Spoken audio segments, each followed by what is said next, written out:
would not be standing here in front of you today. Amen.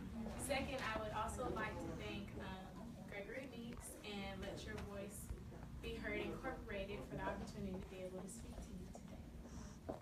The last thing is that, well, two more things. So in my presentation, I have numbers at the bottom. They correlate to my references, so if there's anything you want to look up, feel free. And the next thing is, if I would encourage your participation, because I am going to throw some questions out there, and it'll make it a little bit easier if you guys answer some. Okay? So again, my name is Deandra Miniman, and I am going to talk to you today about the foundation. So, what type of house could you build if you had a solid foundation? Unlimited.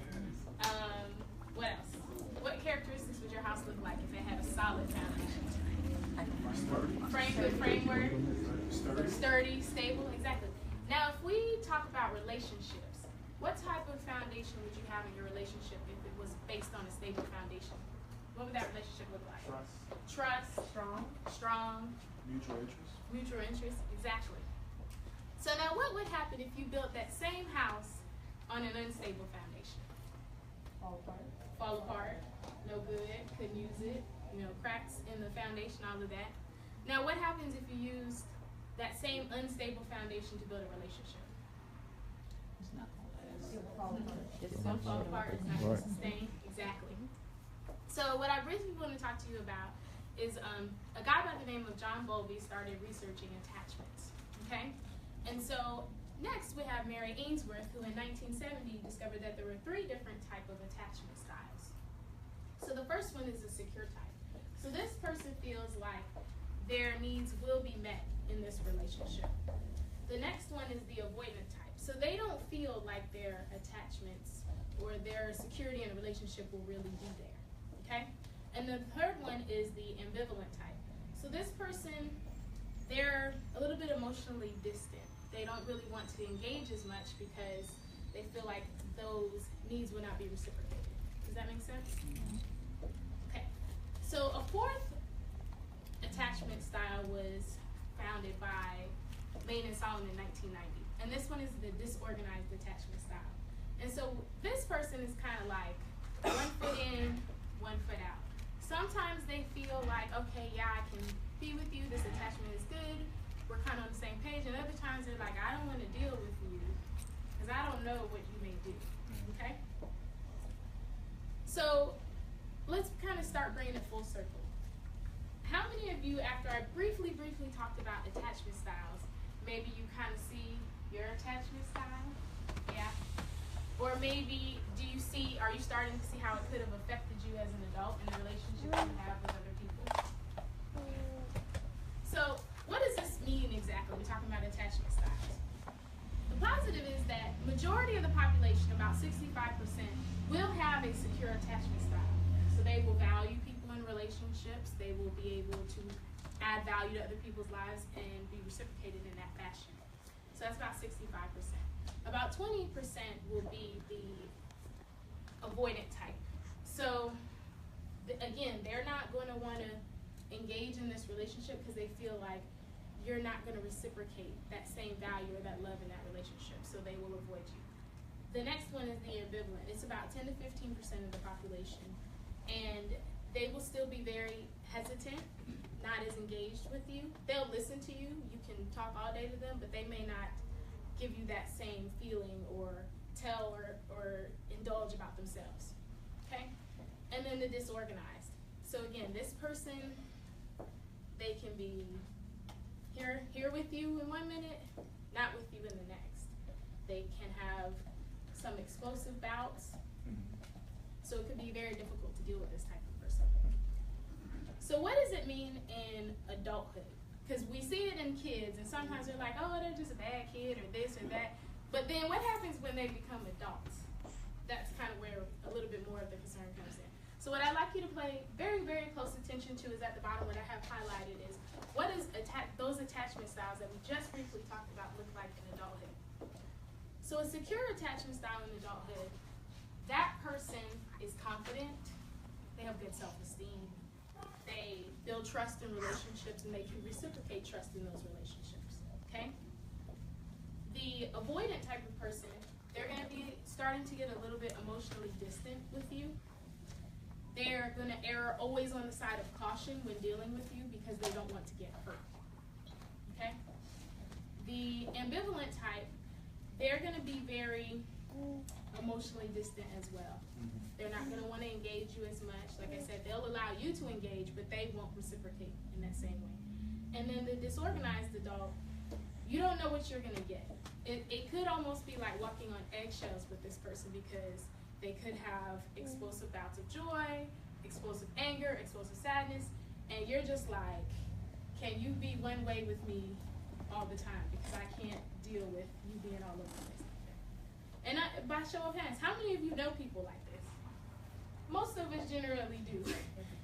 And they're a little difficult to deal with. So again, do we see these types of kids in our community? Yeah, we do. I work with them all the time. And how do you think this affects our community when we have kids like this? What are you guys seeing with the kids today? Low self-esteem. Easily provoked. Easily provoked. But definitely, I guess, short lifetime expectancy. Short lifetime expectancy. That's a big one.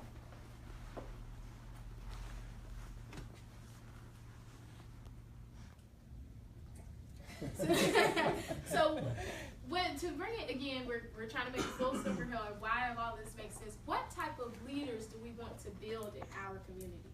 It's not a you problem, it's not a me problem, it's a us problem, and it's how are we going to work on it together?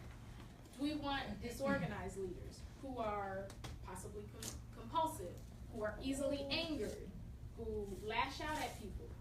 Do we want avoidant leaders? Do we want leaders who don't want to engage with people and they kind of hide in the shadows?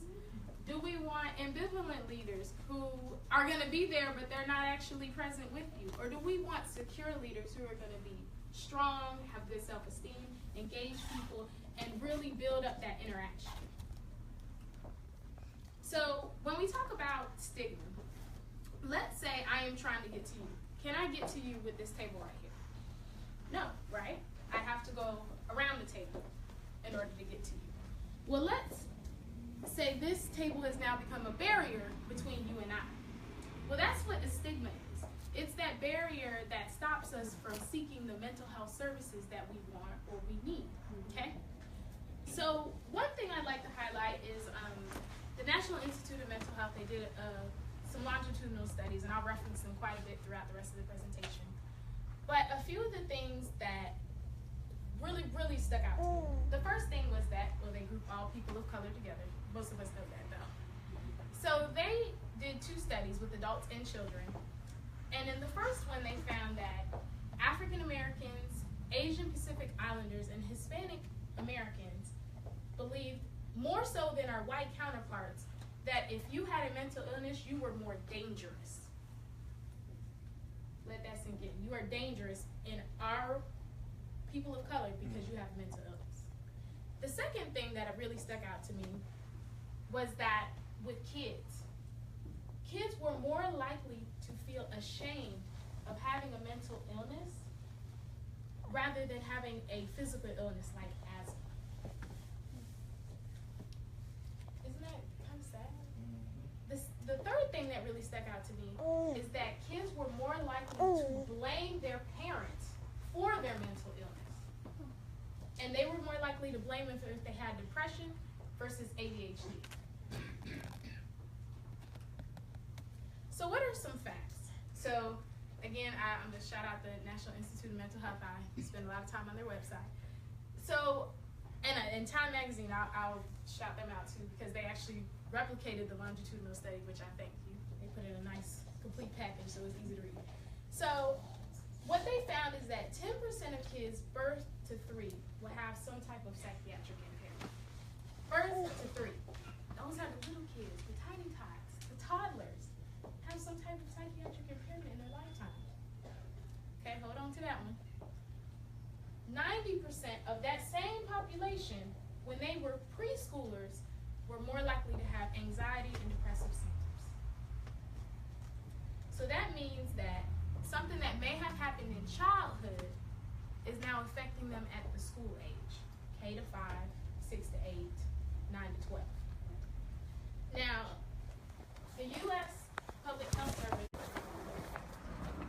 and almost half of that 16% admitted to trying or attempting suicide one or more times in 12 months. So what that says to me is that there has been some level of mental illness within them. It could have been birth to 3. It could have been preschool age, K through 5, I don't know. But what it tells me is that they didn't feel like they could get help, so this is the answer that they came up with. So the good news is that recovery is possible. Treatment and medication. Not treatment without medication and not medication without treatment. They found that these are the highest recovery rates for a lot of mental illness. So bipolar disorder up to 80%, substance abuse up to 70%, with the caveat of a self-help group. So AANA, which is self-facilitated support groups for that population. Depression 65 to 80%, and so forth. So again, a lot of people are living with mental illness, but having what we would consider to be fairly typical, normal lives. That for a lot of people, you wouldn't even know that they're living with this mental illness. So how does this impact us as a community? When people are walking around, they don't think they need help, they're not getting the help, and they're just out here. Do we see them? Yeah. Sometimes in the homeless population. They have mental illness, they need help. They may not be able to afford it, or maybe they've been, shot down, whatever the case may be, or even in kids.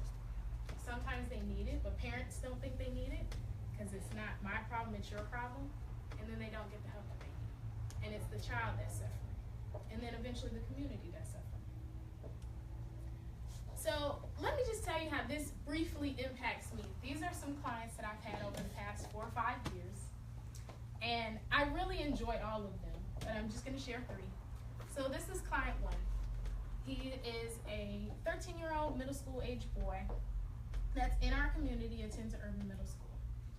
I see him for angry outbursts, and I saw him for anxiety. On the outside, he looked very aggressive, very disrespectful, no sense of motivation to complete any work at all. On the inside, he wanted to know, what was it like to be a black man in America? He wanted to know, what does it feel like to be understood, to be less anxious, and to be a typical teenage boy? That's client 1. Client 2 is a 14-year-old female, again, middle school age, attends Urban Middle School in our community. And I saw her for depressive symptoms. On the outside, she looks nonchalant, like she doesn't care about life. She didn't want to appear childlike to her peers for fear of embarrassment. Client 3. She is a 16-year-old, 2-parent home, also in our community. And I worked with her on depressive symptoms. She also had a psychiatrist because she had insomnia for her depression and anxiety. On the outside, she looked like a typical, popular 16-year-old girl. Lots of friends, going out, going to the theme parks, all of those things. But on the inside, she was emotionally exhausted. She didn't enjoy life at all, and a lot of times she didn't even feel like life was worth living. So that's just a brief snapshot of the impact that I see on our community when kids are not getting the help that they need maybe earlier on. So what happens when it doesn't get addressed at all? Because remember, high schoolers thought that suicide was the answer. Well, when they don't do it, some of them end up having what we call psychological trauma. So psychological trauma is when you have a very, very stressful event in your life that has impacted you in such a way that it makes it hard to function. It can be very debilitating. It can be a physical threat, but not necessarily. And it is also a very subjective experience.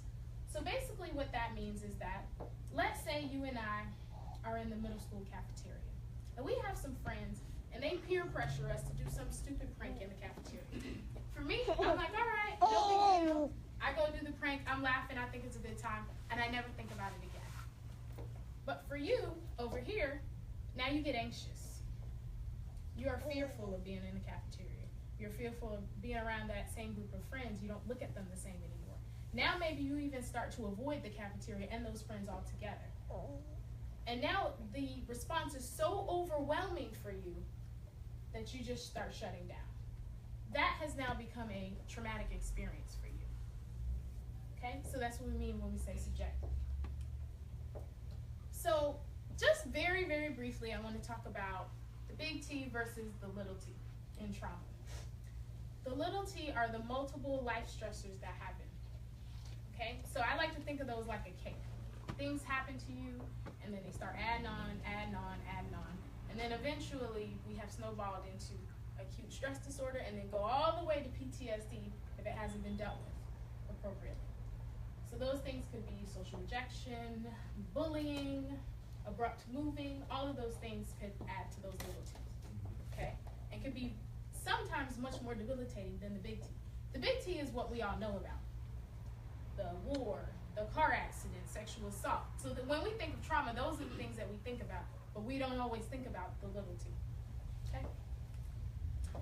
So for a lot of people, they think that mental illness is not real. Because we can't physically see it, it may not exist. That is not true, however. So what I'd like to point out to you today is I have two images up here. The first one with the neon coloring is a typical brain of a child versus the abused brain of a child. So although you may not be able to see the mental illness, that does not mean it's not there. In the abused child, their temporal lobes have actually physically been shrunken, which that means that when that part of your brain is shrunken, you don't have full capacity to regulate your emotions. So now as you can start to see, that's why depressive symptoms or anxiety might arise, because physically in their brain, they don't have the same capacity as someone who has not had those types of experiences in their lives, okay? In someone's head or in their body, that mental illness may not exist, but it's farther from the truth than we know. In the PTSD brain, it has also been shrunken, physically shrunken, because of their experiences, the debilitating, the anxiety, the flashbacks, and so forth. Okay. So how do we help? The first thing is be intentional with your kids. If you have any hand in a child's life, be intentional with them. Teach them what it's like to have a healthy relationship. Teach them what unhealthy relationships look like. Teach them what it's like to have respect for themselves and other people. Teach them what it's like to have respect for authority figures. Teach them what it's like to feel valued, okay? Because when you teach that and that's in their foundation, they will not stray away from that. The second thing is to look for warning signs. If you have a child that all of a sudden enjoyed a lot of things, and now those same things they don't enjoy anymore, that's a red flag. If you have a child or a teenager who is fearful around an adult or in a specific environment that they were not fearful of before, that is a red flag. That something may have happened in that environment. When you see them eating too much or not eating enough, sleeping too much or not sleeping at all, those are some warning signs. And you want to start asking some more questions and seeing and finding out what's going on with them and how can we help. The third thing is that we want to seek help. You don't have to do it alone. Just like myself, there's many other professionals in the mental health arena. Psychiatrists, everything you can think of, right? And our job, by being in the helping profession, is to help. So ask. You don't have to know it all. We didn't, and we still don't. But we are here to help you. And the last thing is that your mental health, just like your physical health, needs to be maintained. So don't think that you got it just because you're feeling good right now and everything is going great in your life. Because unfortunately, life happens. And it doesn't make you crazy because you may need to talk to someone or go see someone because that moment of your life is impacting you. So I provided a few resources. A couple of ones that I definitely want to point out to you is NAMI. They help with people who have bipolar disorder. They offer support groups for people who actually have the disorder as well as their families. Positive Pathways, they help with people who have intellectual disabilities as well as mental illness. They provide a crisis facility for that. And then the Devereaux Mobile Crisis Line, which is 211. So that's a little bit more new. It's about 6 months or so old. And basically what happens is when you call them with a crisis, a therapist will show up within 1 hour, no matter where you are in Orange County. So that is a good service to have.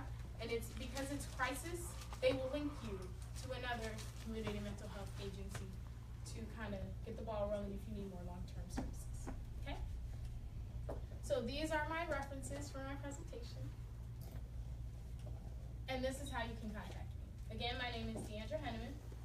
I am a registered mental health counselor intern, very shortly to be fully licensed next month, so I'm very thankful for that accomplishment. This is my private practice, it's Healthy Life Counseling. My phone number is there. I do specialize in trauma. I am EMDR trained, which is eye movement desensitization reprocessing, and it is a specific type of therapy that is used with trauma survivors. So I work with domestic violence, human trafficking, sexual assault, in ages 7 to 17 and adult work. Thank you so much for your time. I really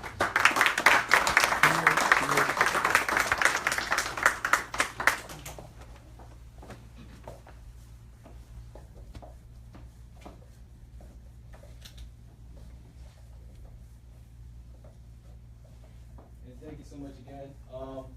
We're going to go ahead and move on to the next mental health professional we have.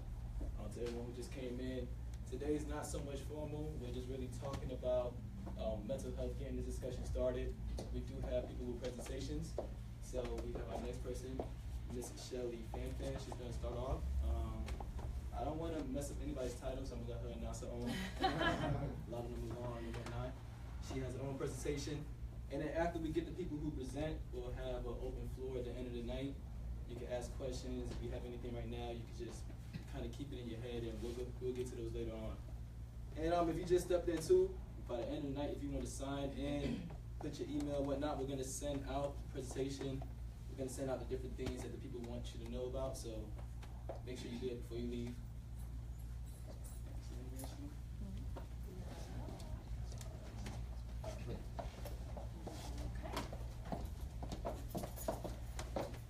Good night.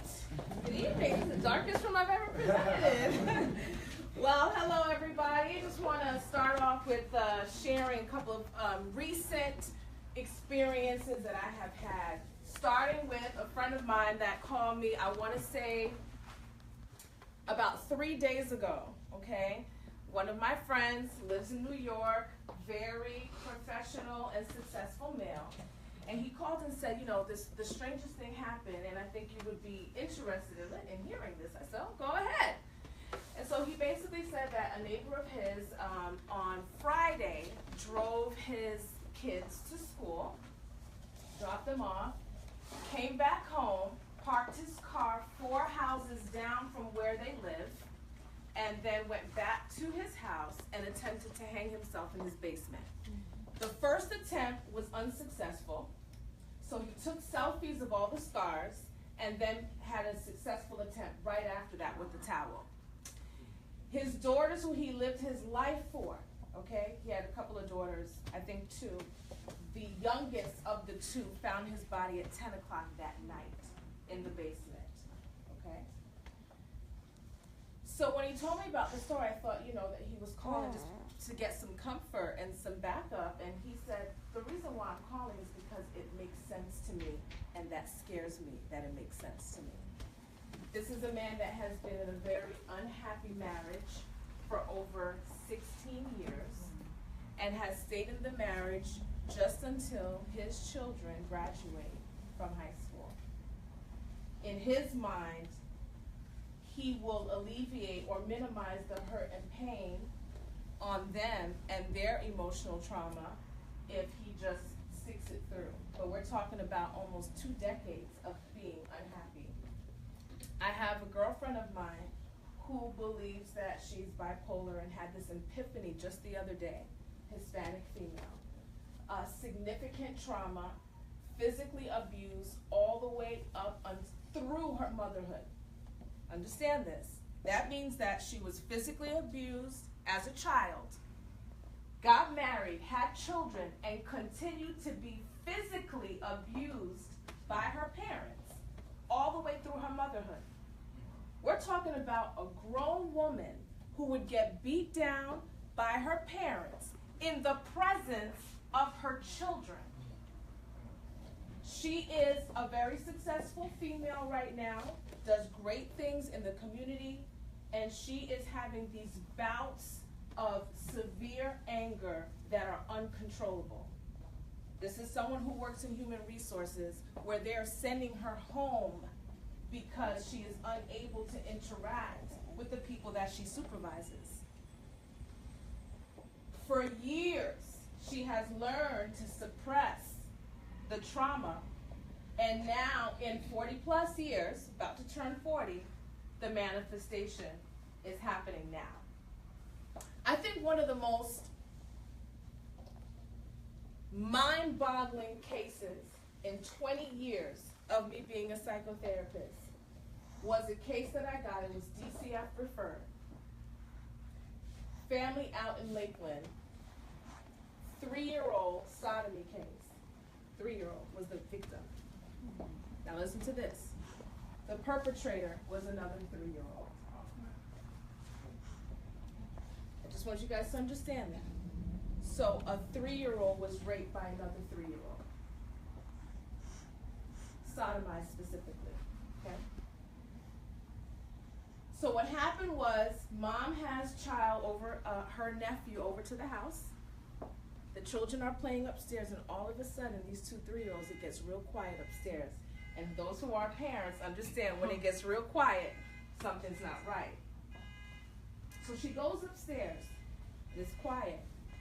And this 3-year-old has a hammer in the rectum of her son, her 3-year-old son.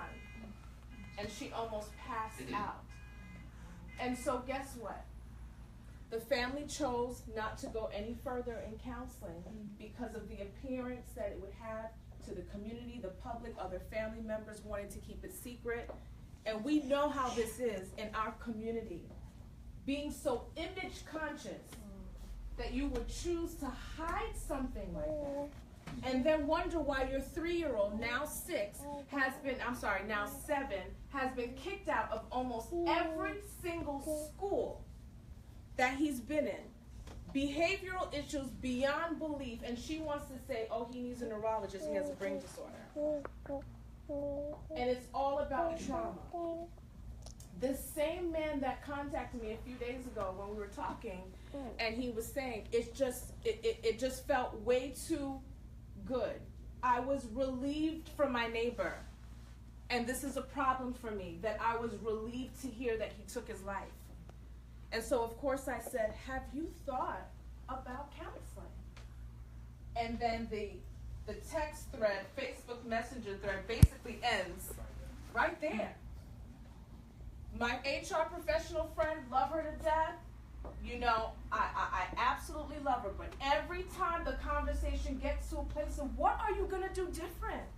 Have you thought about counseling? The conversation ends right there. I have another person that calls me all the time. And listen, I would never be the one to say, if I'm not getting paid for this, I'm not going to offer my assistance. That is not me. I believe that I have a dual blessing to be a trained psychotherapist, a minister, and a friend to many. And so if I can't sow that expertise and that talent into my friends and family and general community, then what's the point? However, it gets to a point where phone calls can do it can do so much. And so this is a person, she was trained to be the best prostitute ever by her mother. She was raped for many years and molested by her mother's husband, her stepfather. and she has gotten to a point in her life where she wants to change the trajectory of her life. So she got saved, she got delivered, gave her life to Christ, and she became a liturgical dance leader, and she went to college, and she graduated. She just had a son, and so now she's a parent. And all of these amazing life changes are great. But there's something about the pattern in her thinking that continues to manifest the same results, although she lives in a different community, she has a different mindset, she's hanging around with different people. The manifestation is similar, where she ends up with men that tend to resemble the pimps in her life that she had, basically controlling her life the entire time she was prostituting. And these mates, the people that she's choosing to be with, they're not just black, they're white, they're Spanish, but the same characteristics. There is an embedded thought issue, thinking errors, and self-esteem and self-concept that is so embedded because of years and years of abuse. And we tend to think that abuse has to be something you did not consent to. That is not true, because there are children and there are other victims of abuse that actually fall in love with their abusers, but it is still what? Abuse. So this is what brings me here today, because our community has to get free.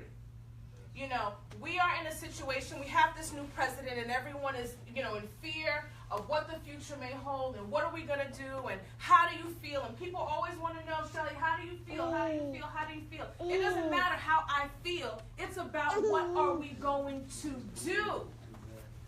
And so we have to get free as a community to really resume the power that really lies in who we are. I mean, come on.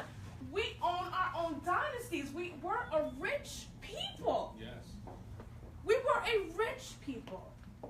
And so we have to get real about things like mental health and mental health issues in our community in order to get free. And it starts with nights like this. So I'm Shelly Fan. I'm a licensed psychotherapist here in Orlando. I am the Chief Executive Officer for Harmony Mental Health and Behavioral Services. I actually co-own that agency.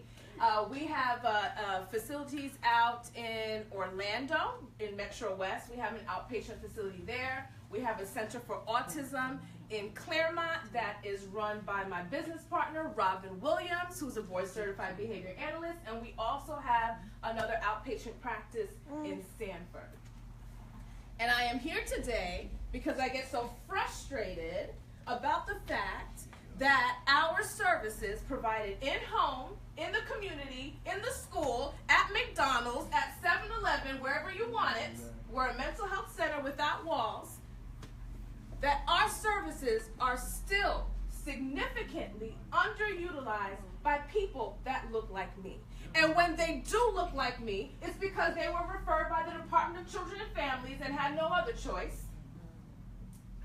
Or someone at school said they were going to call on your child that's cutting themselves and we're tired of telling you and you're not doing anything.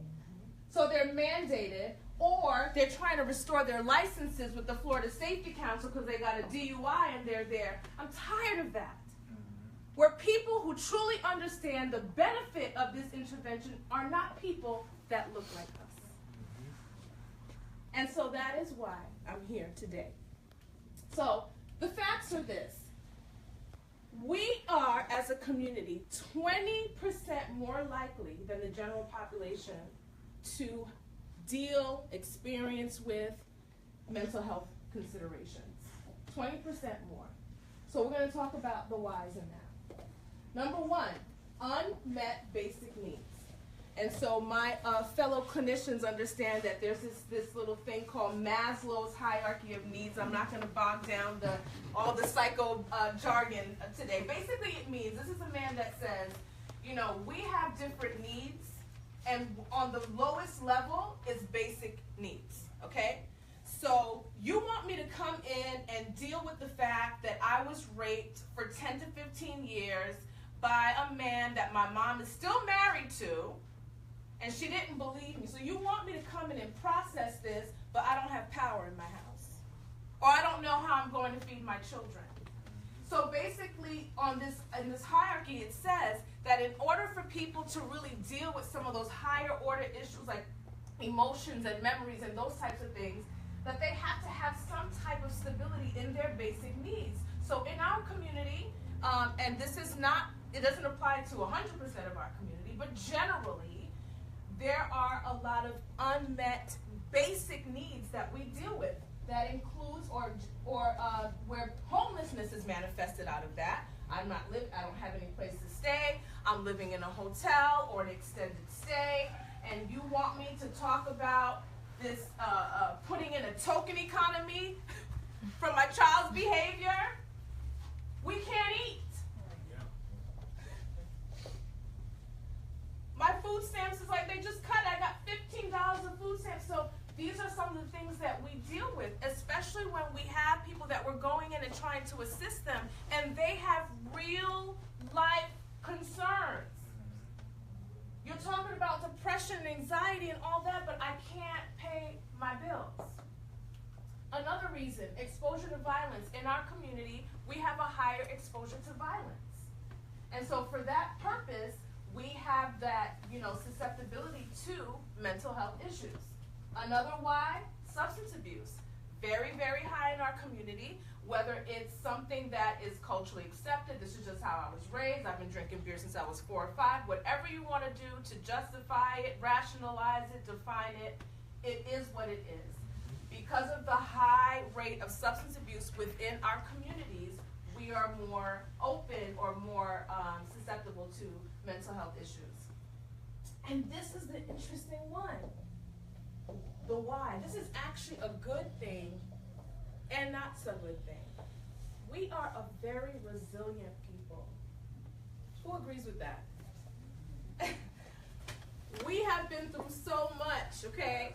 We have a whole month celebrating the things that we have overcome. I think it needs to be all year, but that's just my So we have overcome so much that we can stay in a horrible, abusive marriage for 20 years and still do what we need to do for our children, still have that food at the table, taking it to the altar, praying, getting delivered, and continuing to stay faithful because we are a resilient people. It's a great thing. We are strong. We are powerful. The problem is we learn to get comfortable in misery. Well, it's a decision to be in that misery.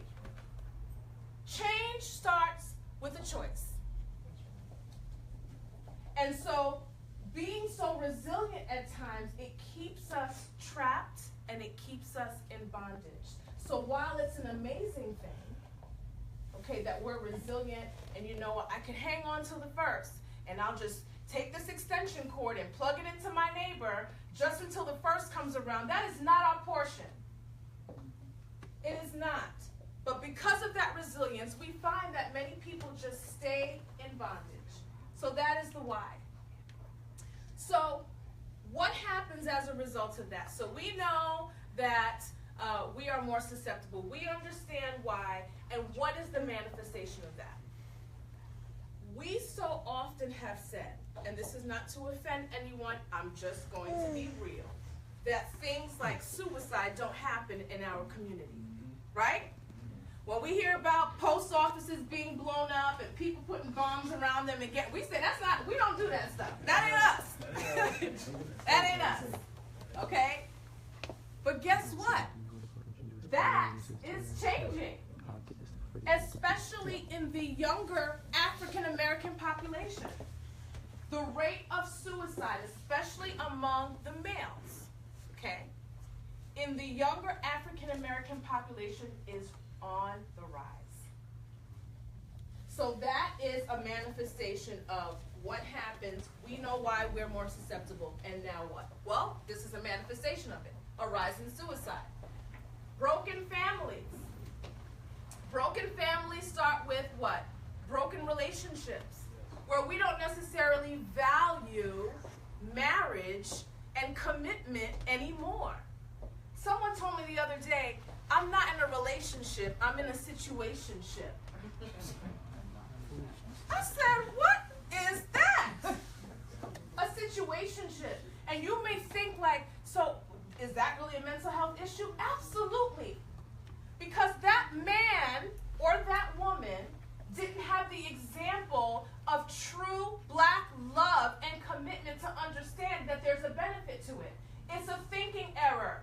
Our brains get programmed just like I could program that laptop. And so they're going around and having children outside of wedlock with multiple individuals, so they have broken relationships, and then what does that cause? The strength of our nation starts with the strength of a marriage. Because the power and strength of a marriage contributes to the power and the strength of a family, which contributes to the power and strength of a community, that contributes to the power and the strength of a nation. So yes, it starts with your inability to commit.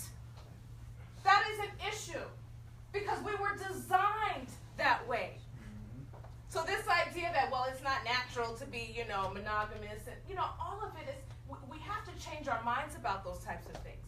They are called thinking errors. They are called cognitive distortions. That's the psychobabble for it. So when we talk about mental health, we're not only talking about the person who walks around here talking to themselves. We're not only talking about the person who thinks they're Jesus Christ. We're talking about the person who thinks that your attitude is okay, but it's not that you're just irritable and a bad temper. You have an explosive disorder. You have an inability to regulate your emotions. Your child just doesn't have an attitude. Your child has an issue. It's called trauma, suppressed trauma, or it has an inability to understand and be humble to authority. That is a disorder. Your child's inability to understand, accept, or interact with authority figures is an issue. It's called oppositional defiant disorder. There are thinking errors associated with it, behavioral issues and cognitive issues that need treatment to break. Oh, he'll grow out of it. It's a lie. Debt, financial issues. That can go back to emotional issues. Because a lot of the times when we're talking about, there are so many thinking errors. I could do this for 8 hours and y'all just be mad at me if I did that. Okay? Keep going. Okay? But there are different types of decision-making styles, and one of those are impulsive decision-making. Impulsive decision-making leads to debt. There are also emotional decision-making, which can lead us to debt. There's thinking errors that are associated even with crime. They did a study on white-collar felons. These are felons that made millions and millions and millions of dollars for what they did time, 8 to 10 years, came out and did it again, and people were just like, what in the world? It was because their thinking errors were not rehabilitated. They spent 8 to 10 years in prison trying to figure out how to do it better when I get out. It's called super optimism. It's a thinking error. And guess what? There's treatment for it. Okay? This immediate gratification, the need to get it right now, those are thinking errors that breaks our relationships, our finances, our homes. I can go on and on. There's a word to it. Like some people, I don't know, I just don't have patience. It's called the need for immediate gratification, an inability to tolerate delayed gratification. That is a mental health issue. It's not only the person who's cutting and hear voices, and please get that out of your head. And I think that when people hear mental health, that's why they think, I don't need it. Incarceration. Do you know how much undiagnosed individuals are behind bars right now? Some of these issues right now. It's ridiculous. They're depressed, they're walking around with intermittent explosive disorder, they have all of these thinking errors, they had no parenting, we can go on and on and on, and they end up behind bars over and over and over again. There was a coalition a couple of years ago. I was asked to join the board. It was a special grant that was directed to identify those individuals to get them treatment and get them out of jail and out of prison. because they understood how high the rate of incarceration was to people who had issues, mental health issues, that were not diagnosed and not identified. It causes behavioral issues, significant ones. And we get families that come in and think it's normal. We get families that come in and say, I don't need anyone to tell me how to raise my child. We're not here to tell anybody how to raise their child. We're not here to tell you that you are a good parent or a bad parent, because truth be told, there isn't good parenting or bad parenting. Usually when I do my parent skills training conferences, everyone looks at me crazy when I say that. There is no such thing as good parenting or bad parenting. It's just effective or ineffective. And if you're here today because Johnny can't sit in a classroom without getting written up, that means that your parenting is ineffective, and yes, maybe I can help you. So the myths. You have to be crazy to need therapy? Absolutely not. I'm not crazy. I had to go to counsel to my pastor. I got counseling in college. I'm not crazy. You don't have to be crazy. You don't have to be psychotic. It can just be that you are having some issues that you are unable to overcome on your own. And therapy is a system of counseling and education to help you to overcome what you can't independently do on your own. That's it. No one will understand if you have not been in my shoes. I hear it all the time. This is from our community. When we find out, Janet has been to your home 6 times in a row. You signed up, you said you couldn't make it to the office, so we got someone that can go out to your home, and still, what's going on here? She's been out there 3 times. She lives in Kissimmee. She goes all the way out to Oviedo to see you. What's up? Hello, I gotta pay these people. Please be home. Okay? She won't understand me. She ain't been in my shoes. I hear it all the time. This is from our community when we're trying to figure out what happened before we discharge them. You can't help me if you are not like me. Okay? I'm tired of hearing that I don't talk like them. I don't dress like them. Okay? So think about someone that you love. Think about someone you love passionately right now. Whether it's a child or a boyfriend, girlfriend, husband, wife. And they came down with a condition that needed surgery immediately. And you found a surgeon that was able to perform this once-in-a-lifetime procedure to save your family member. Are you going to want to know if they were raised eating bologna sandwiches like you? I have heard that someone specifically asked me, if you don't know what it is to have bologna sandwiches every night for dinner, you can't help me. Because I know that the doctor of natural medicine that helped my mom beat stage 4 breast cancer without chemo or any type of surgery did not look like us. Is it helpful to be able to identify with where you've been? Absolutely. So when I hear someone say, I want a black female, she got to be saved, I get it. Does it mean that it's required to help you? No, it is not.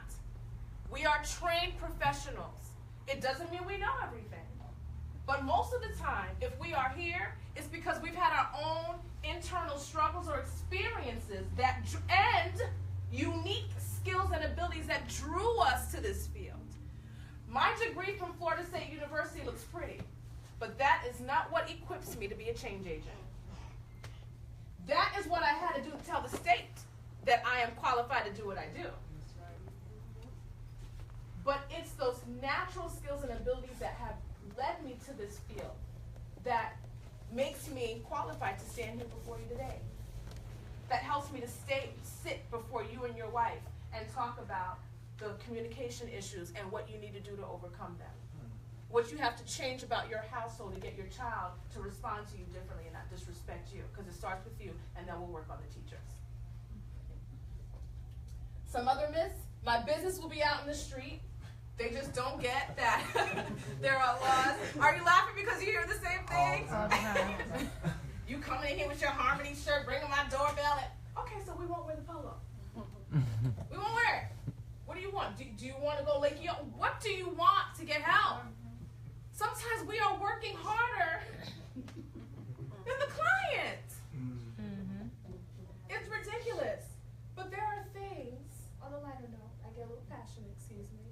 There are things like HIPAA, there are laws, confidentiality laws, where we can't go to your neighbor and say, hey, I'm Joe Jackson's therapist. Do you know where they at? Because I can ring the doorbell. No, we can't do those things. We can't. People call all the time. You know, did my son report to therapy? I can't confirm or deny that name. You know, there are laws. We are trained to assure that we are just not releasing information. And if you deal with someone that has that unprofessionalism, you can sue. You're covered by law. So that is a myth. We're good. Everyone goes through things. We're good. You know, and it goes back to, you know, and I see it so much in church too. As a minister, you know, I'm too blessed to be sure. Cause stop. You know, your husband's the pastor. He's cheating on you. Your kids are out of control. I see it all the time. Okay? And again, it goes back to assuming that, well, there are other people that have worse issues, so we're good. It's okay to be grateful that you may not have a child that's cutting and hanging themselves, but the fact that she is on her 20th sex partner at 14 is a problem. So helping people to understand that this is not normal. I remember being at a dinner. This was about 2 years ago. I was invited to join something called the University Club. And these are the elite of the elite, and they joined this club. I'm sure you guys have heard it. So I'm sitting there, and I'm in a conversation with people that don't necessarily look like me. And I heard someone say, you know, if I ever saw my bank account under $300,000, I think I would probably consider suicide. I was like, so in that case, It's gone a long time. hello. So he said, if I ever looked at my bank account and my balance was under $300,000, that is when I would consider suicide.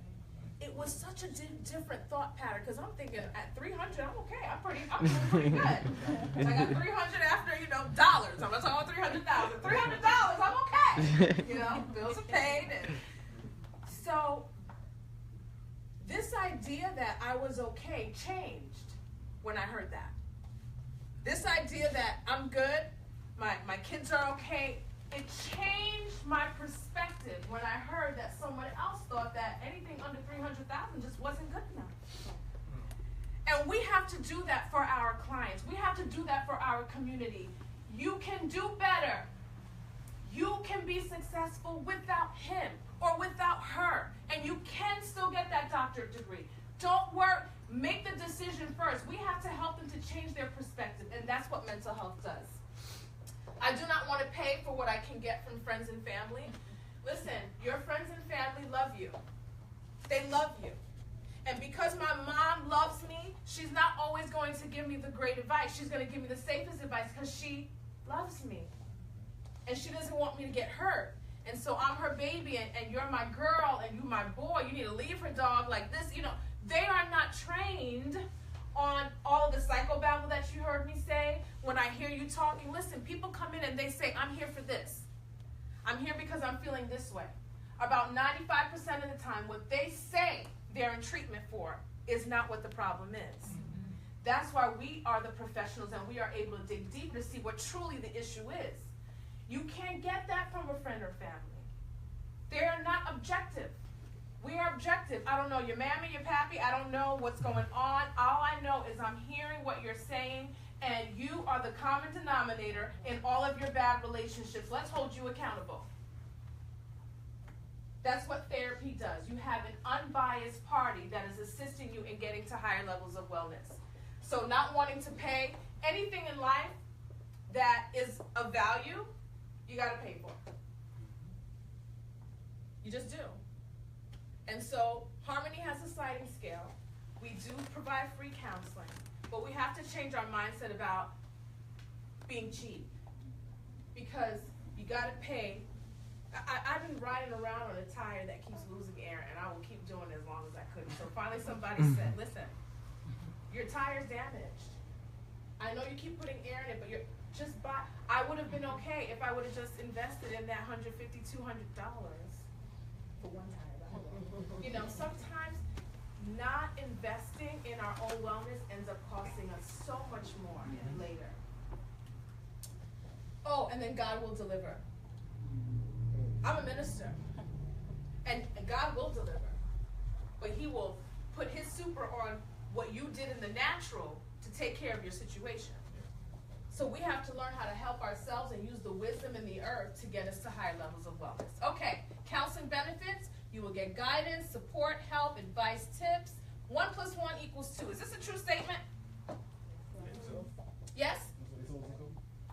Mm-hmm. Yeah, I would with say this so. Common Core thing, any math majors? Yeah, I don't know. I can't even help my kids with math anymore. Right, So 20 now. let's say you cannot change this number at all. Okay? We can't change this number. We want this number to be a 2. I'm sorry, a 20. What do we have to do to make this a 20? I'm skipping this question, coming back to it. Okay? You can't change this number. We want to make a 2 a 20. We want to make this number a 20. What do we have to do to this to make it? Make it a 19. Okay, if we want this to be a 3, what do we need to do? Make this up? 2. Right, okay. So we teach in counseling that you don't have any control over this. This is life circumstances. This is your partner, boyfriend, girlfriend. This is a lot of different things that we just don't have control over. We accept the fact that we can't change this number, okay? But we still have power to change this number because we could change this number. You just said it. If we want to make this a 20, make this what? A 19. So this is you. This is not you. This is all the other circumstances, and this is life outcomes. If you want to change your 2, you have to start with you. And so this is why we teach and we help people to understand the things that they can do to change themselves to change their life outcomes. It helps us with awareness. Sometimes people don't understand. I had a counseling session the other day. At the end of the session, I said to her, in this 1 hour that we met, 20 times you said, I'm afraid people are going to figure me out. She said it 20 times in 1 hour. And when I said it to her, she's like, did I really say it 20? Yes. You said it 20 times. I'm afraid that people will figure me out. Awareness is what counseling brings. It helps to reprogram your mind. And guess what? We don't know it all. She said it. We don't know it all. We're not claiming to know it all. Okay? But we're going to work together with the wellness toolbox that we have. The 8, some 10 years of experience in education that we have, the knowledge base that we have, and we're going to find the answer that's best for you together. No one is claiming, no good clinician will claim to know it all. But we know enough to help you. And so we got to go out in our communities and we need to make that change. This is me, Shelly Fan Fan. This is my company email, sfanfan@harmonymhbs.com. I do have some brochures here. It's not our formal brochures. It's something that I had to print very quickly. But my information is on that brochure. That is our office number. That's our cell number. And that's our website. It's really, really pretty. Go see our website. Anybody who is here and who signed in will get 2 free sessions at Harmony from me. Okay? The sessions value anywhere from $75 to $125 per hour. You'll get it for free. Make a change. It starts with you. Change starts with, guess what? Change. It's kind of weird, right? But the process of change starts with you making a decision to change. Thank you.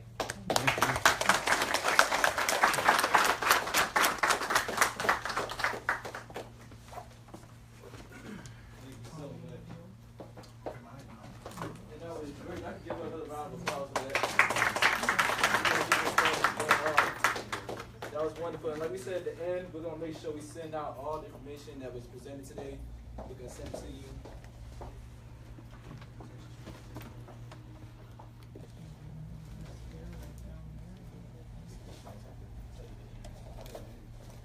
Good evening, everybody. Your brother Pernell Bush. You know, he's in the mental health field as well. I'll let him explain what he does.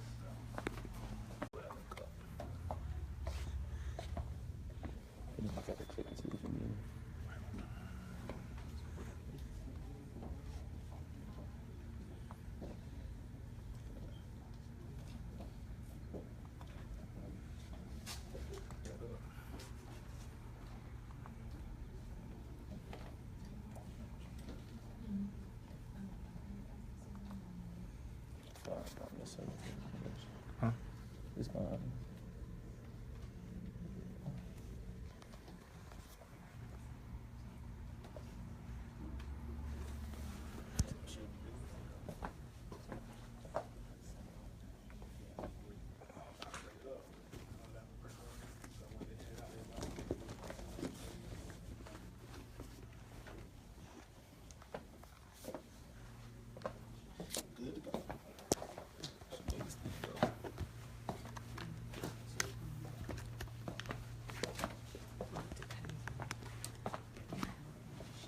When I go up, can you turn the lights back on?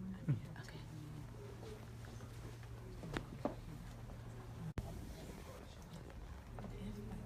I just, oh, you don't have to be right. Okay, thank you.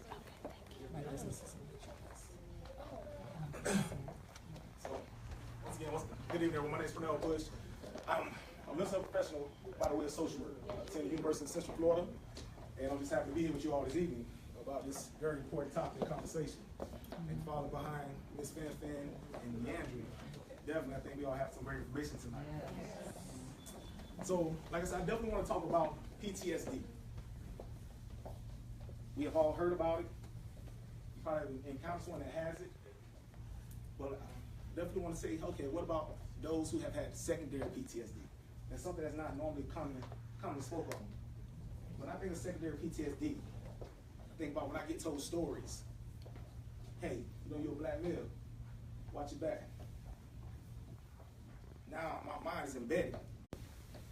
I may not have experienced it firsthand, but I get told stories. You know, your granddad got pulled out of the house at gunpoint by a white male. So these things now are being embedded inside us. So,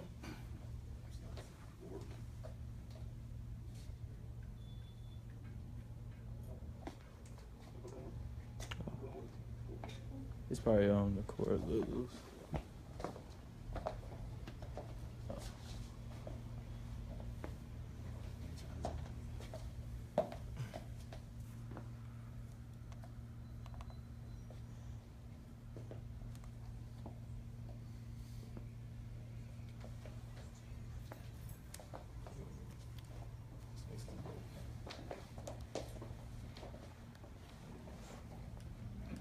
okay, I was on. User error. I apologize. So, my goals today was to talk about, get an understanding of PTSD by the DSM-5. What does it mean when we use that as for, when we do a biopsychosocial, I know for social workers, we do an assessment, it's a biopsychosocial. When I'll sit down with you, we'll talk about all the things that's going on with you, from your biology, your psychology, and sociology. And then we'll come up with your diagnosis. And then we'll move on to a treatment plan. What is secondary PTSD disorder?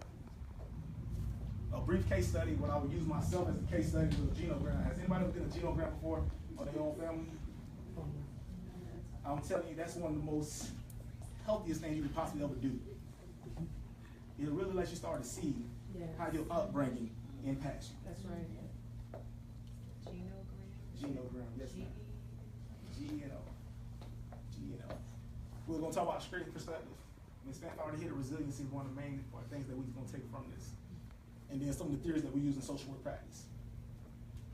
So, when we think about PTSD, so mine's going to be very wordy. I'm going to have to get better with pictures and things. So when we think about PTSD, a lot of times we go straight to those who have been in war. You know, you think they've seen trauma, they have seen people get killed in front of them, maybe they've been shot at, maybe they've been blown up, all those things, which is very true. But like Leandria broke it down, we got the big T's and the little T's. All right? So with the big T's, just what all the things I just said, life-threatening issues. Things such you might have been held up at gunpoint before. You have seen someone killed right in front of you. You got EMT, police officers. These are some of the big T's. So these things that happen directly to you or indirectly. For the little T's, I'm using your terminology. I love it. Sorry. Using terminology. But the little T's, bullying. These things are traumatic. Name calling. I have had clients that from getting called names. They always on alert. And you know, coming up, for us, I know me coming up as a kid, to me that's just part of growing up. But you have individuals who this is very traumatic to them. Someone called a name, it triggers something in them. Yeah. They get aroused, they on alert, they just, why? So, for you guys, under DSM-5, post-traumatic stress disorder is an anxiety disorder that develops in relation to an event which creates psychological trauma in response to actual or threatened death, serious injury, sexual violation, and so forth. They took some things from the DSM, they took some things out from the DSM-4, which they would have kept in. Things I think really in our community impacts us.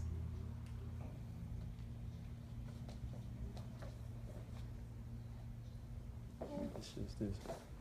You going there now? It should be good. They took some things out from the DSM-4 that I wish they would have kept in, such as life events that you may not have experienced, but you have been around. That's one thing they took out. Because in our community, we see that every day. We got young people, especially our young people, who may not have exactly experienced those things, but they have been around it so much. They have been in an area where they didn't have proper food, they had many things happen for themselves. They seen their parents go out and follow, sell drugs, or have to rob someone. These things are impacting them. It used to be a far part of the DSM-4 that you can actually get diagnosed with PTSD if you've seen those same things. But we want to talk about some of the symptoms. And I want to go down here to mood swing, fatigue, insomnia. I want to mirror the events trigger. How many times have you seen somebody have outbursts? How often have you had somebody being tired around you? You know, mood swing, the reason I point that out, because mood swing is something I had to deal with growing up. I seen my mother go from one moment she's okay, and next she's outbursting. These things that you're experiencing, I had no idea what she was going through. She has trauma, but she never got to seek the help. She never seeked the help. She was one of those reasons I laugh. I don't want my business out in the street. Yeah. So,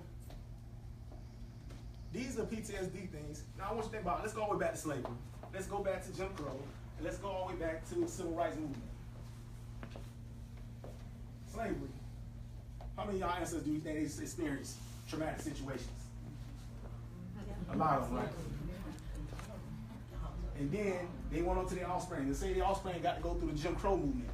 Now they're passing down and trickling down the information that they went through as slaves, like, hey, you white folks will pull your paw. You better be careful. I know one thing I always heard, hey, the most dangerous person in the world is white people. That was one of the things I heard all day in and day out. Reason why? My godfather seen someone killed for dealing with white people. They say about the power of their word. So these things are getting passed down, which is going to the secondary PTSD. I don't know why I keep doing that.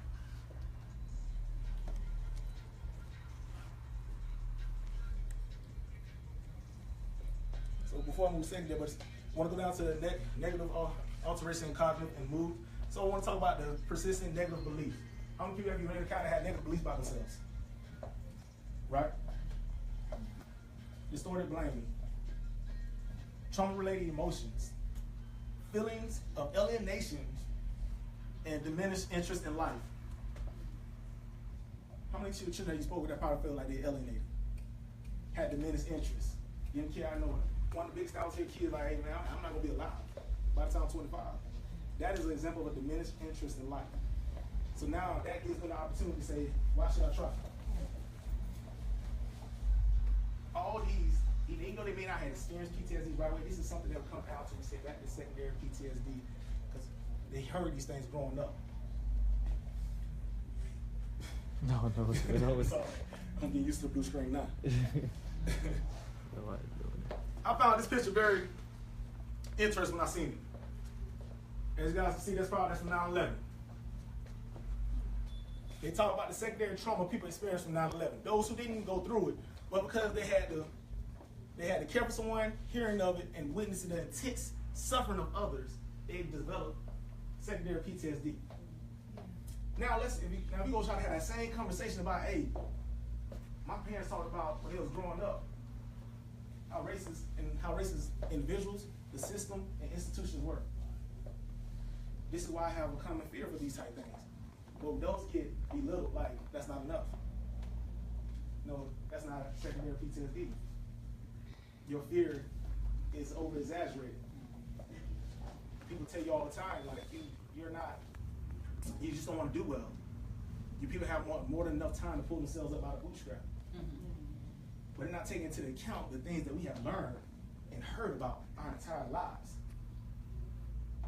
I'm 29 years old. I was like, my mother was born in 1963. Her mother was born in 1939.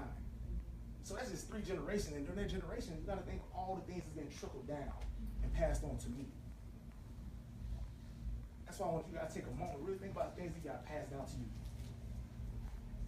What's one thing that you could possibly think of that probably affects you to this day that you never knew of? Like I said, for me, it was always the distrust of being weird of white women, because I'm thinking they're gonna bring you down. Or also have to be on alert when police officers come around. I'm a large black male.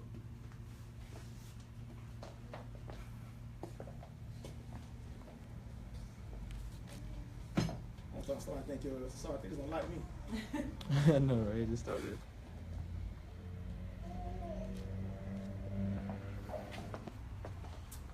So I'm gonna read a piece of this for you. Secondary traumatic stress is the emotional duress that results when an individual hears about the first-hand trauma experience of another. This system mimics those of post-traumatic stress disorder. We have all sat down and spoke with people, heard about the first-hand accounts of what they've been probably going through. And that's why they really don't try to say this related to everyday individuals, but as helping professionals, because we have to really take this on. But I think as everyday individuals, if you've been hearing this as a child, and then as an adult, probably we have.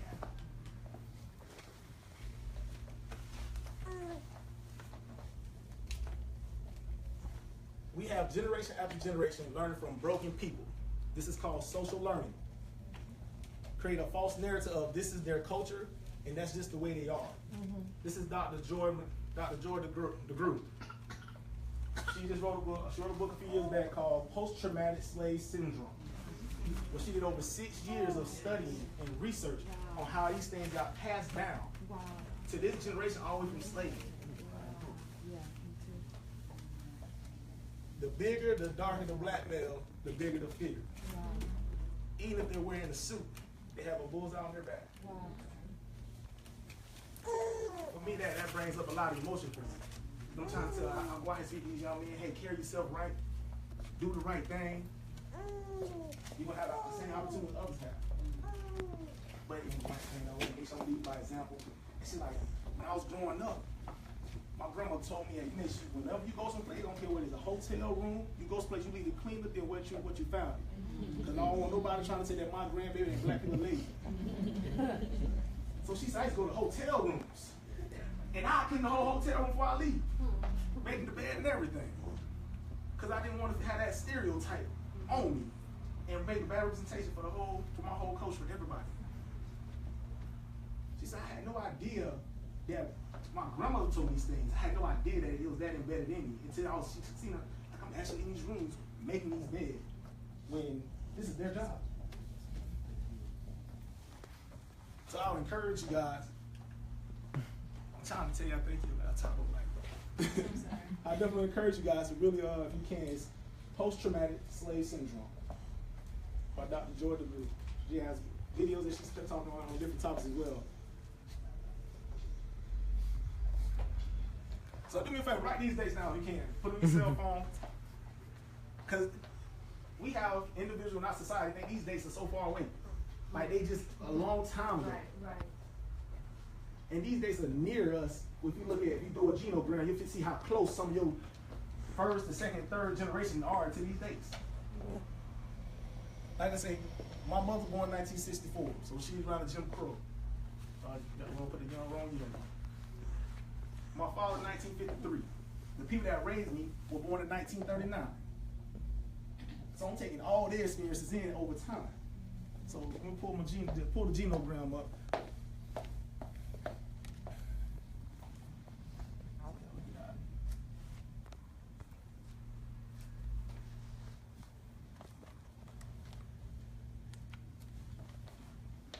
Can everybody see that? All right. So this is a quick little genogram. This here is me. Pernell Bush. Born to Lenora Bush and Robert Lee Hampton. I'm an out of wedlock child. I'm a affair between my mother and father. In their relationship, I seen the disconnect in their relationship. No engagement, and it was very hostile. In 1995, when my biological mother was incarcerated, I moved in with my godparents, who both old enough to born with my grandparents, 1947 and 1939 when they were born. So, I started up at the top of my maternal and paternal grandmother and grandfathers. Don't know anything about neither one of my grandfathers. First time I asked about their names when I was doing a genogram for school. So this information is lost amongst us. And the reason this was intriguing to me, I was seeing some of my white counterparts. Young man said, I'm a third generation Michigan grad. Everybody in our family, every male in our family expect to go to Michigan and get their law degree. And to me, that was profound. Wow. Because he had a path laid out for him. Right. So that prompted me to ask what was my grandfather's name. Both my grandmother, paternal and maternal grandmother, were born in the 1930s. And they both had a very profound relationship with my parents. So all the information they passed down to them about, hey, don't let somebody go take your kids nowhere. That got put down to me. When I tried to go and go stay back at some of my other counterparts' homes, my mama, no, where y'all going? We're gonna go to the lake. You might not come back. These are real, it's funny, but these are real things. As a child, I'm thinking this irrational thought process. But these are real issues. These are things that got passed down to her. And now it's getting passed down to me. So what are the residual effects that we're having from people in history? That is what secondary PTSD is. It's the residual that you're receiving from everyone else. That's a part of your life.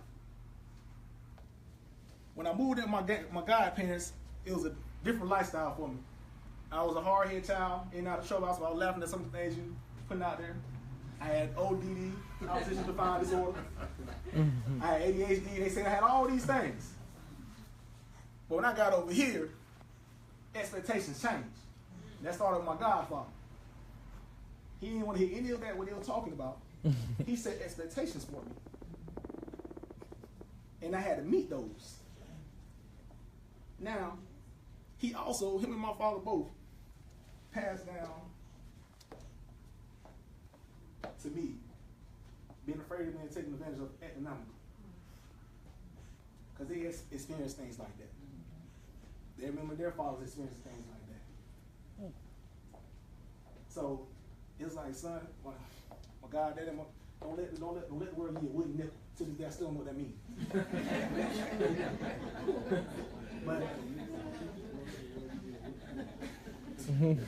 But to the best they could explain it to me, when I asked them,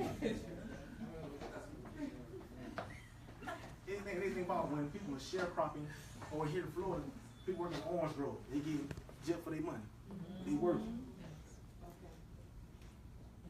So now, I'm always thinking, hey, I make sure everybody, I gotta get paid the right way. You know, and I always had anxiety about money.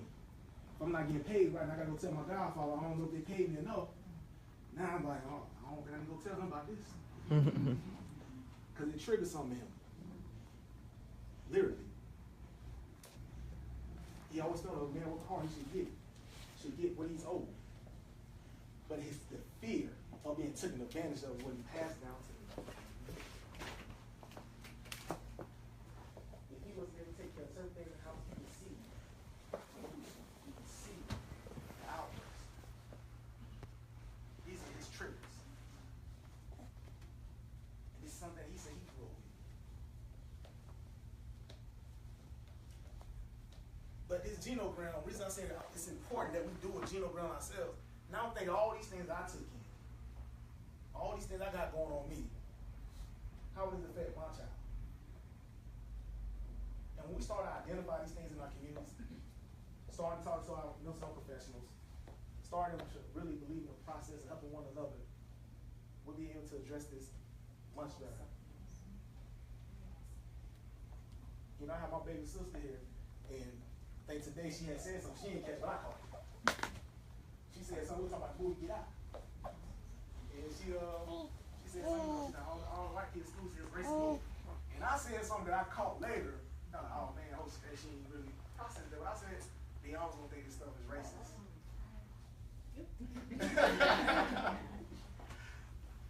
But okay, is that something I really want to pass down? You know, my profession has helped me really start to really be more conscious of what we're passing, what we're saying. And we can do the same if individuals come and see us. Come and allow us to help. We can end this cycle. We got too many of our young men and women who are okay with the bare minimums of life. That's right.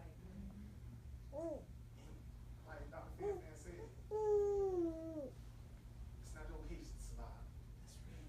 That's right. You gotta have much more than that. Come on. And there's a lot of times mental health issues that we gotta address. Off the clip.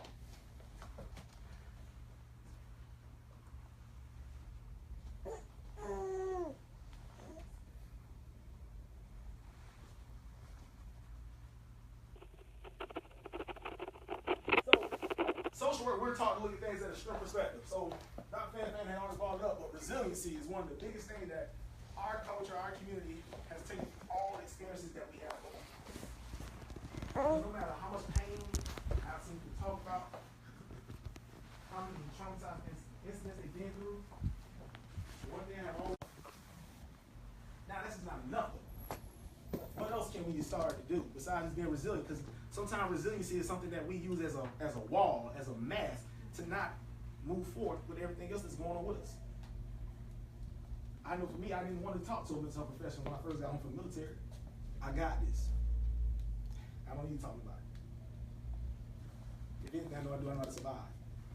That's a resilient mindset, but in a way, also, it was hindering me from getting other assistance that I may need.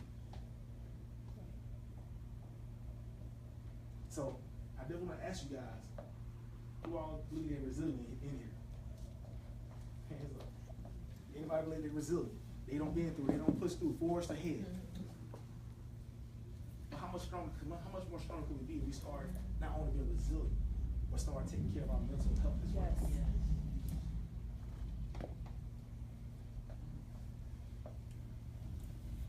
So these are some of the theories that we use in social work that I have enjoyed using.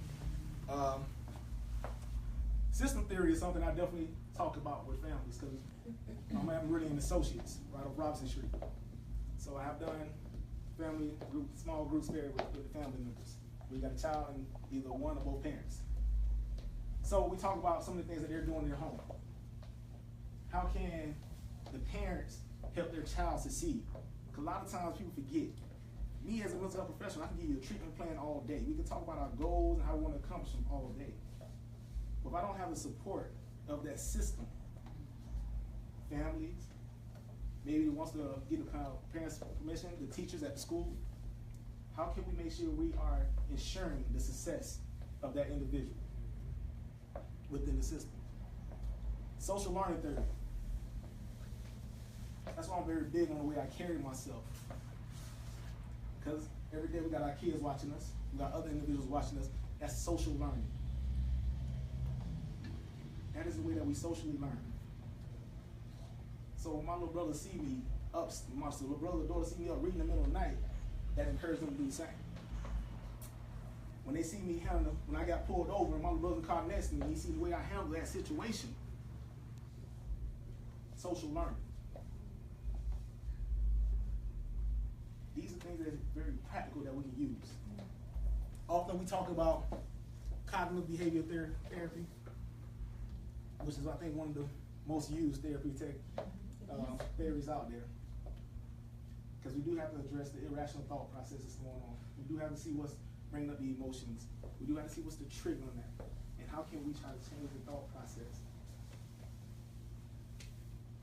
So with all these combined, I believe we have a very effective manner that mental health professionals can help our community. Yes.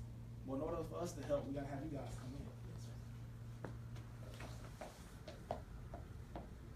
You know what? I'm just tired of your thing. But, the last one was just any questions? All right. Once again, my name is Pernell Bush. I'm an MSW from the University of Central Florida.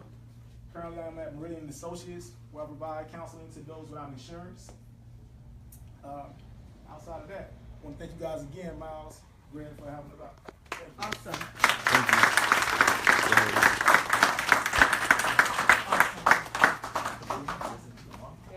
All right, and for our last presentation, we have Dr. Parks Love. Dr. Let her introduce herself and also her credentials. She wanted to light it up a little bit so she could speak to y'all. She's going to kind of recap and touch on some different bases, and then afterwards we'll have the open floor for everyone if you want to have your questions answered. Thank you, Miles. Thank you all for coming out tonight. We got a lot of information. If you're anything like me, your brain is on overload. This is what I wake up every morning to do, but I am still a forever learner.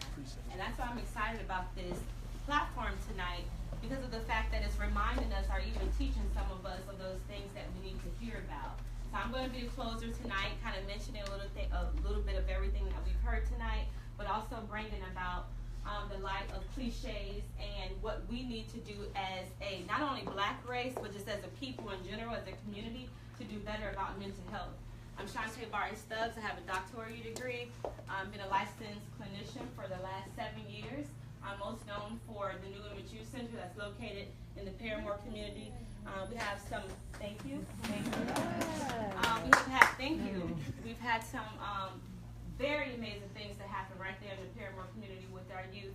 But a lot of people don't know that actually New Image is my way of giving back. So the way that I eat is by counseling. So just to kind of give you a little background, I have parents who are both pastors and raised me in the church to say, take it to Jesus in prayer. We've heard this, okay? One of the new cliches that we're hearing now is fix it Jesus, okay? You hear somebody's bad, a child is acting up, you having a problem, the first day is fix it Jesus, okay? Phaedra Parks from Atlanta Housewives has given us that slogan, fix it Jesus. Well, we do know him to be the source. That's right. Yeah. But Jesus has also provided us resources here on this earth for us to use. So a lot of times we want to talk about mental health, but we don't know how to bring it up. So I tell people all the time that I was born to be very real. I cannot be like anyone else. I can only be like me. So let me take you back to 2008, 2009, when I was in school. The school process, especially as becoming licensed, is very hard. You have something called an internship, and you have to do it for years. On top of that, I was running the New Image Youth Center. I had already been running the New Image Youth Center for over 5 years at that point, but I had hardly no sponsors. So forget what you heard, here's the truth, okay? So because I had no sponsors, I had to work at night to keep New Image open. Okay, so what I would do is my schedule looked a little bit like this. I would wake up in the morning. I would go to my internship for a couple of hours. I would leave my internship to meet my youth at the New Image Youth Center at 2 o'clock. I would be there with them until 6 o'clock. I would leave at 6 o'clock, rush to Celebration Health, that's where I work, and I would work that night shift until around 6 o'clock that morning, get an hour of sleep, and do it all over again. But, see, Jesus was the one to fix it, right? So I remember crying to my parents a couple of times, and I'm like, this is just so hard. Are you sure that I'm supposed to be doing this? You know, what else could I do? But everybody would give me like scriptures. My mom and dad would pray over me, tell me to fast and pray. You know, get some sleep on the weekends. This is the stuff people would tell me. And because at this time I had already been kind of somewhat known for the New Image Youth Center, I couldn't go around telling anybody really what I was feeling. So I kept a lot of this to myself. So I remember one day coming from school on I-4, I began to have a hard time breathing. And I had childhood asthma as a child, but I thought I had grew out of it because I had not had any issues for years. Okay, so I was on I-4 and I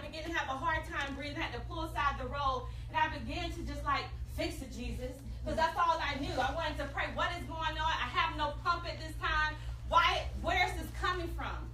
So I was able to get over that incident. Maybe in about 10, 15 minutes, I began to get back to myself. Now, truly, at this time, I was in a master's program, so I knew everything about diagnosis, but there was nowhere possible that I can have one. Why? Because I was well put together, and Jesus was going to fix it, right? And so at that time, I remember not saying anything to anybody, but at my internship the next day, I began to pull out my book bag and put all of my cases on the table, and my internship supervisor she said very quickly, she said, so how's everything going? And me answering very quick, everything is perfect, everything is going good. Let me explain to you client 1, client 2. Let me tell you what I'm doing, client 3. She asked again, she stopped me. She said, I said, how is everything going? And I quick responded, everything's going fine, everything is going perfect, no problem.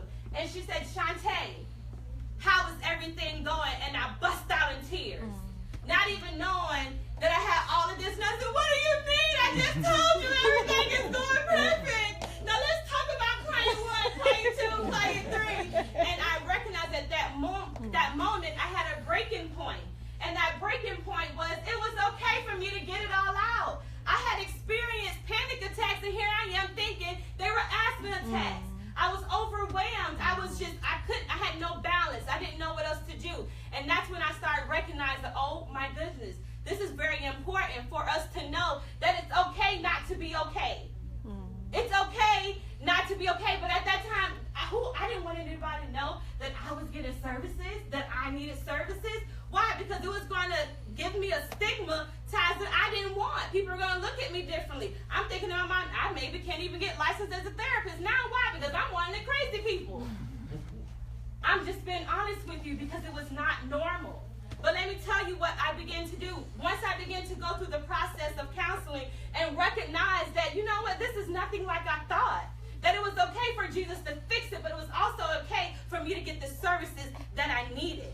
And that's why I'm hoping tonight that something that you have heard here, whether it's you, whether it's a cousin, whether it's a friend, whether it's your child, that it's okay to get services. It's okay to be involved. It's okay to get therapy. Why? Because it is for the better good of your mental health. Okay, so now that's out the way, okay?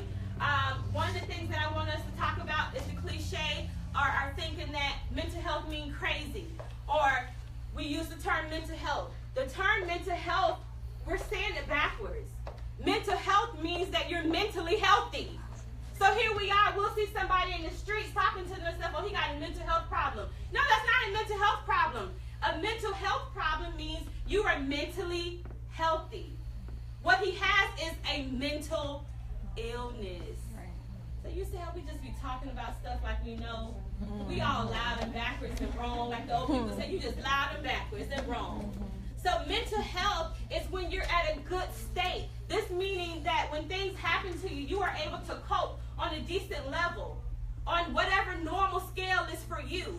And I think that a lot of times we don't understand what we're really saying, so that's why we say it, and that's why the stigma begins to grow bigger and bigger and bigger with the field of mental health. Mental illness is when you're not able to cope as healthy as one think you should, or as you used to be able to.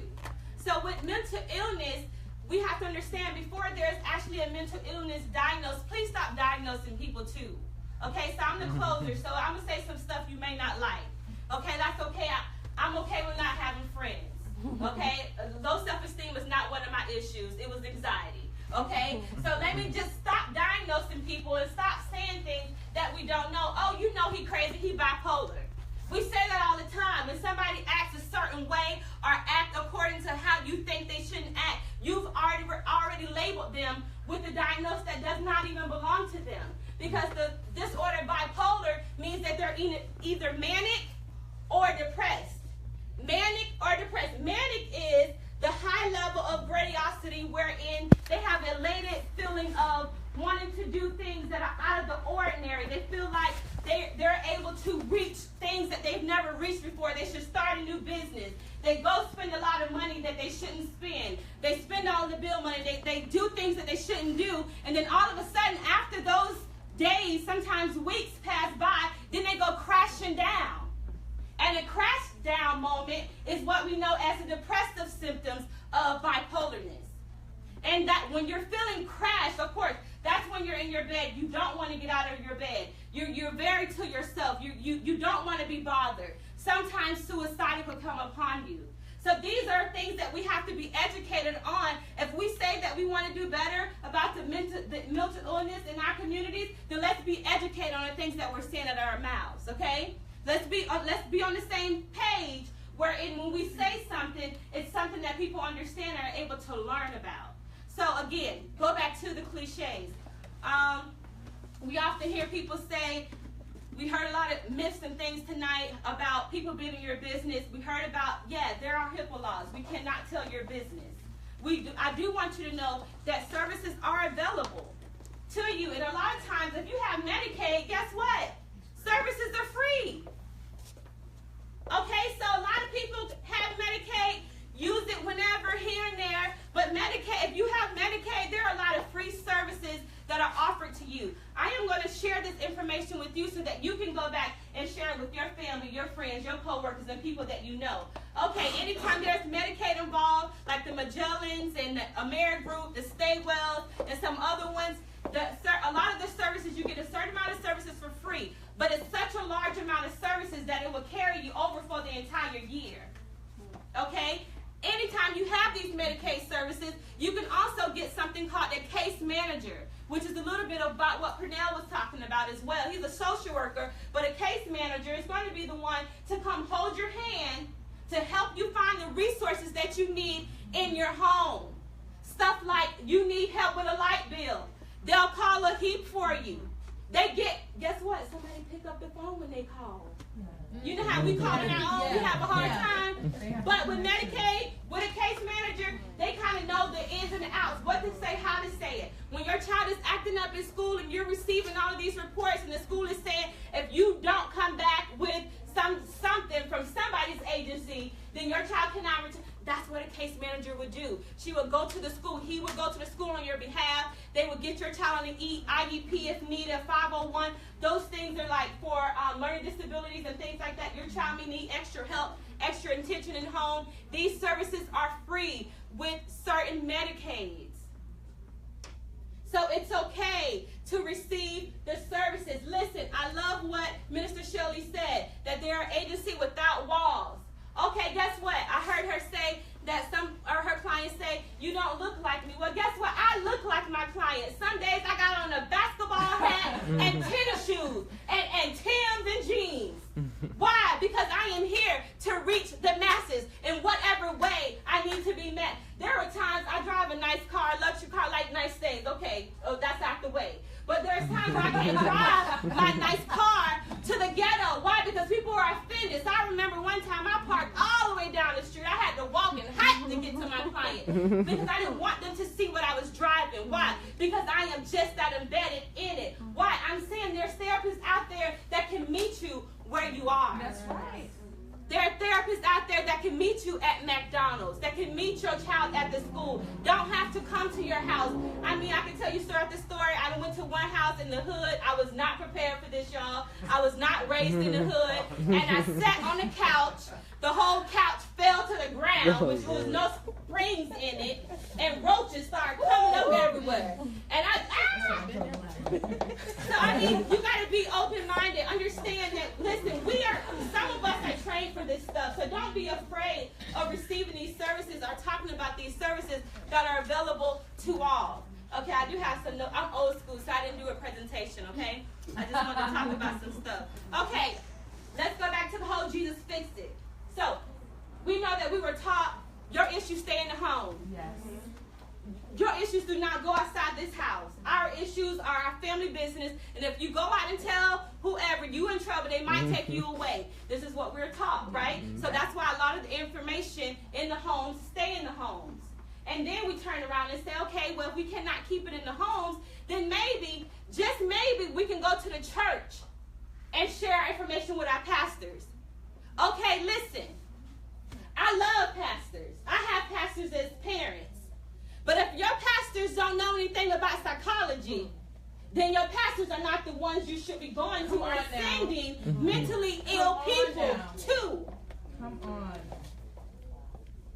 I want to pray. I want us to fast. That's but let's right. also find the resources That's that we right. need to get you better. Because there's even some pastors, recently I heard of a pastor who told one of my clients to get off her meds. She has medication for bipolar. Told her, you should not be taking it. That's of the devil. I'm so tired of that. And these are myths that we have to be open-minded to. So if you hear a friend saying, you know, I think I have some issues, I'm just going to see my pastor, you know, you have to be the devil's advocate. Sometimes, does your pastor know anything about mental health or mental illness or psychology? It's okay to ask those things. Why? Because you love your loved ones and you want them to receive the most help. Now, I have, my man is here. Thank you for coming. He's a barber. So this has nothing to do with barbers and hair salons, but it has everything to do with barbers and hair salons. They are not the therapy spot. Yes, you can go to get your immediate issues talked about. You can get them out and about, but that is not the place you go to receive the services, the real deep services that you need. They cannot serve you with depressive symptoms, anxiety, bipolar, schizophrenia, anything of the above. Okay, yes, we do know that sometimes the information that is shared in these locations are very helpful, but that is not what therapy is about. That's right. I want you to understand that we think in our minds because we see it on television. You sit down on your couch, we sit down with our pen and paper, you talk and we write. That's not even therapy anymore, really. Let me tell you, unless you're paying $700 or something, that's not how therapy really is. Don't believe the hype of what you see. There's times I'm doing therapy on a basketball court. Why? Because that's the only time I can get him or her to talk. Every time, it's called play therapy. Every time I make a shot, which there's not too many times I make a shot, you have to answer a question for me. And that's building rapport. Yes. So I want you to know that a lot of the things that we have, or a lot of the thoughts, or the mindsets that we have about mental health or mental illnesses are wrong. And what we have to do is educate ourselves in order to be ready for the people who are going to need us. It is the people, you don't have to be a clinician to be an advocate. You don't have to be in a psychology field to understand.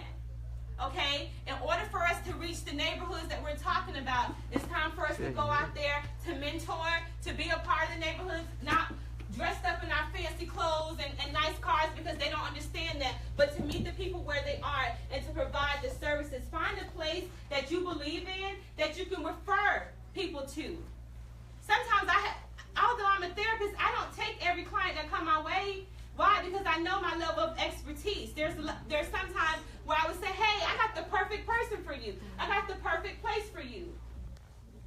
And that's what it's about. If we're trying to really educate our communities on mental health, then we got to do it the right way and we got to do it together. Okay. We all say that mental health is rare, but I wanted to put a face to mental health. Okay? I like to say that I'm pretty well groomed. I have a doctor's degree. I have a nice house. All of the stuff that we talk about, but guess what? I had issues. And so how can we help? Now, okay, I would say this, because this is statistics, that 1 out of every 4 person is dealing with some type of mental illness, whether it's documented or undocumented. So you can count off 1, 2, 3, 4. I ain't gonna look at nobody because I don't need no issues. But you can count off 1, 2, 3, 4, 1, 2, 3, 4, 1, 2, 3, 4, and about 6 or 7 of us have issues. Okay? In this very room, some of the most educated have issues. So this is why I want you to understand that you can't put a face to it and think that you know it all. If you hear certain things, understand it. Now, it is our responsibility to do better on social media. Can you stop posting all your pictures where you looking just right? Can you let people know that sometimes you have bad moments too? We're feeding into this whole perception of, here we are saying we want to educate our community, but on our Facebook page, all 997 pictures are of us done up. And that's not reality. The first thing I tell a lot of my clients is get off social media. Why? Because when they log onto social media and they see this phoniness, because that's what it is, it affects their disorder and sometimes make it even worse. And if my client is not on her medication, she's already depressed, and she's seeing this, your fake picture got her in another state of mind. So can we say, okay, I'm going to balance this thing. When I'm having a good day, I'm going to post. But when I'm having a bad day, I'm also going to post. Yeah, be real. Let's just be real. Right. So you got to understand, a lot of the mental illness have just gotten out of control over the last few years because of things like social media, people feeling like they haven't measured up, or they're not as good as, or they didn't produce what they wanted, or the family, whatever the case may be. And then parents, when we are upset with a lot of our kids about their behaviors and the way they're acting, this is the truth. Mental illness can pass on to your children. Just because you wasn't diagnosed does not mean that you did not pass that genetically disorder to your child. Now, if you are a person and you've had issues, we're not here to talk about your issues out loud. That's not what we're doing. But if you're a person, if you have had issues and you suppress them for so long, you have shown that, whether you want to know it or whether you want to admit it or not, in some form or some way with your own children. And it's learned behavior. That's right. Okay? So disorders like schizophrenia can be passed down. Bipolareness can be passed down. Major depressive symptoms can be passed down. ADHD can be passed down. And here we are thinking that when we see this in our child, where did they get it from? What? Okay. Can we go back 20 years and look at your report cards and comments your teacher put on the left side that said, you know, little Bobo is out of control, he can't sit still or pay attention? So sometimes it's okay for you to go back to your own past, see what issues you had, and then therefore get some help if you need it, but also be more proactive in your child's mental health. Remember, because if you don't, the cycle is going to continue to repeat itself. So it's okay to receive therapy even if you're not sure if you need it. I heard them say, don't think about the money. Don't think about the money. That's right. Because you don't think about the money when you're getting the outfit you want, or we buying the bundles we want, or whatever it may be. We don't think about it. No, honestly. It's true. We don't think. I tell my clients all the time, oh, okay, I'm too expensive. Okay, how much was that hair again? Oh, that's 3 of my sessions. But you didn't think about that. Right. So be more open-minded into making yourself mentally healthy. That's right. The same way I don't know why I'm saying this, but the same way you would invest in butt shots and all this other stuff, invest in your mental health. And that's what it's about right now. Okay, tearing down all the stigmas, understanding right now that in order for us to be advocates, we must first be the learners of it. We have to be not just the teachers, but we have to be the students. That's right. So thank you, Miles, for this platform, because it is needed. I'm sorry I'm a little excited. I've been waiting for this. But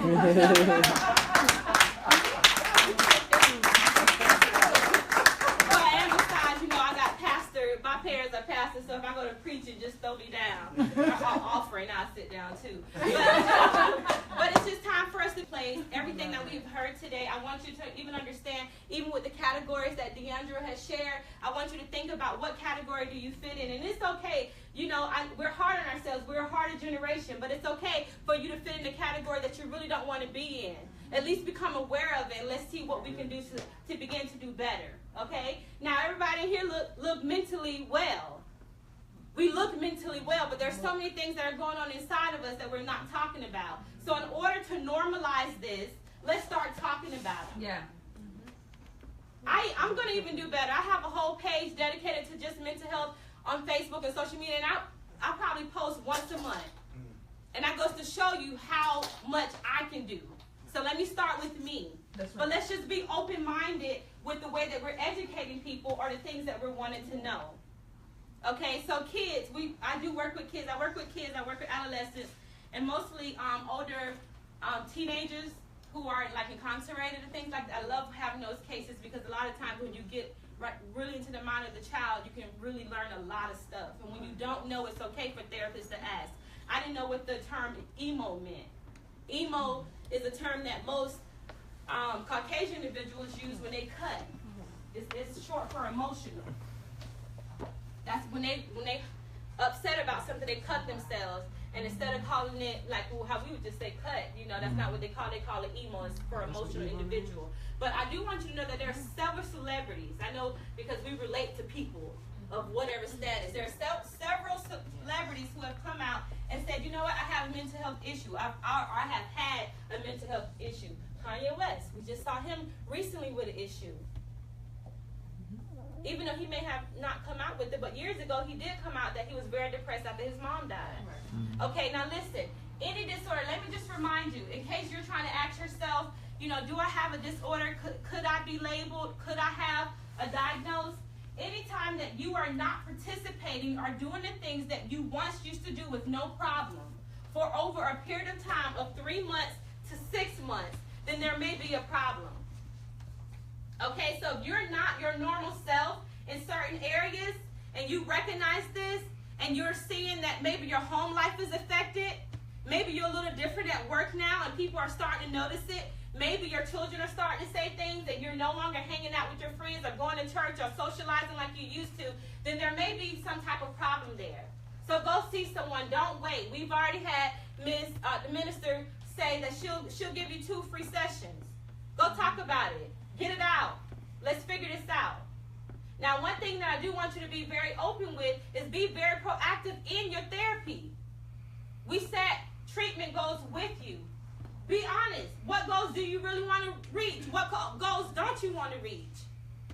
Be open-minded, knowing that once you go into these therapy sessions, it's to better you. Talk about those issues that happen way long time. That's why we're here. We're not going to judge you. We probably have heard worse. We probably been through worse. When I heard Pernell talk about that genogram, can I just be honest for a minute? I whispered to my boyfriend, I said, oh my God. When I did my genogram, I said, was I adopted? I'm hoping I was adopted. Why? Because a lot of things that the family didn't talk about. So when I started asking questions, I said, oh my goodness, no wonder. Okay, I got a little grandma in me, little great grandma in me. Yeah. Okay, I'm fighting a lot of demons. I'm fighting a lot of generational curses. Yes. Why? Because I didn't even know, because nobody talked about it. It was, by the time I was born, it was just hush-hush. So it's okay to know where you're coming from, to understand who or why you are the way you are, so now that you can become better, so that when you have your children, or if you have your children, you're able to be a better example of who you want to be at that time for them. If you don't, you continue to be the same thing that your parents have raised. It may not be the exact same format, but you're doing the same thing to them in just a different way. So we think we're doing it better, but really we're harming our children. That would be a good one, though, actually. I would do that. Okay, but that's pretty much what I have. What we're going to get ready to do is have a Q&A session. Everybody, all the therapists